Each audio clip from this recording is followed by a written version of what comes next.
Shoxlarda non, sham o'suvchi yoki sut beruvchi daraxtlar haqida eshitganmisiz? Yer qurrasining g'aroyib daraxtlari. Daraxtlar ajoyib tabiat mo'jizalari. Bugungi kunda daraxtlarning 60 mingdan ortiq turlari ma'lum. Ularning orasida non, sut, sovun va hattoki kolbasa daraxtlari ham bor. Bo'lishi mumkin emas deysizmi?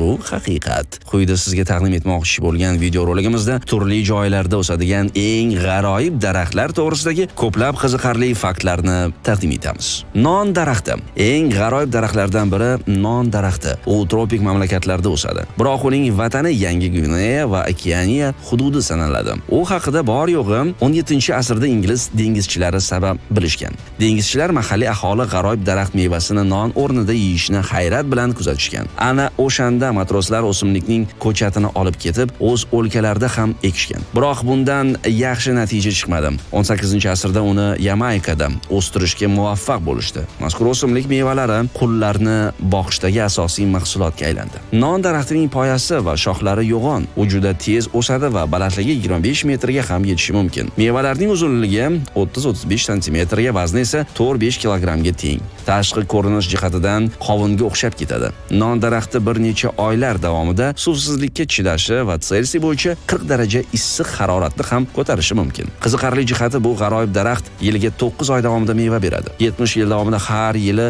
bitta daraxtdan 600-700 ta meva olinadi. Yuqorida aytib o'tilganidek, non daraxti mevalari kulinariyada ham qo'llaniladi. U qovuriladi, qaynatiladi, un kabi yanchiladi va xomligicha iste'mol qilinadi. Ta'miga ko'ra kartoshkani yodga soladi. Shunga qaramay ular juda tez ayniydi. Shuning uchun uni qisqa vaqt ichida yeb tugatishga to'g'ri keladi. Biroq u quritilsa ancha uzoq saqlanadi. Daraxtning qolgan qismlari xo'jalikda keng qo'llaniladi. Barglari bilan uy hayvonlari boqiladi. Urug'i esa qovuriladi. Sut daraxti.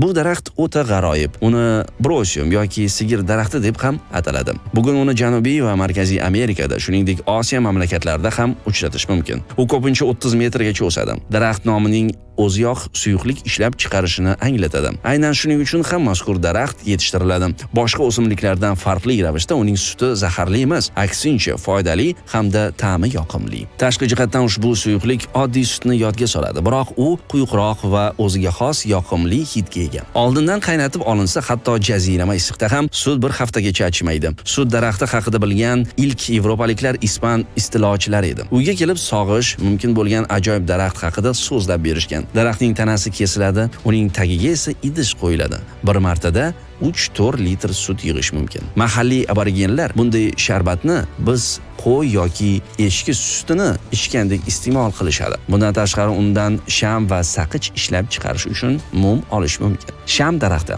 Sham daraxti yoki parmentiera yeyish uchun yaroqli. U mevalarning noodatiy shakli sabab shunday ataladi. Tashqi ko'rinish jihatidan shamga o'xshashidan tashqari, uning tarkibida yaxshi yonish imkonini beradigan yog' ham bor. Sham daraxti tropik junglilarda o'sadi. Odamlar undan tibbiy maqsadlarda foydalanishni o'rganishgan.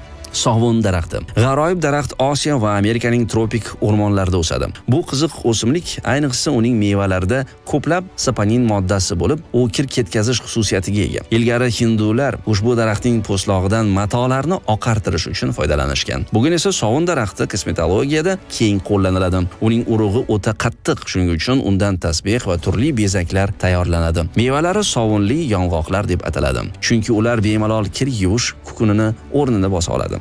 U mutlaq gipoallergen hidi yo'q, ekologiyaga ham zarar keltirmaydi. Kolbasa daraxti. Kolbasa daraxti yoki kigileya Afrika mamlakatlarida o'sadi. U 10 metrgacha o'sadi. Unda katta gullar va uzunligi 50-60 santimetr bo'lgan kolbasa shaklidagi o'ziga xos mevalar o'sadi. Yevropada bu daraxt haqida bir necha asrlar oldin eshitishdi. Qiziqarli jihati, kolbasa daraxti yakka holda o'sadi. Hech qachon ikkita daraxt yonma-yon bo'lmaydi. Jazirama issiq kunlar kelishi bilan ular bargini to'kadi. Shu yo'l bilan suv zaxirasini tejaydi. Yomg'ir mavsumi boshlanganida esa ularning shoxlarida yana barglar paydo bo'ladi. Kunduz kuni noodatiy gullar batamom yopiq, kun botishi bilan esa ular ochiladi. Bu gullarning yagona kamchiligi changlantiruvchilarni jalb etish uchun zarur bo'lgan yoqimsiz hidi.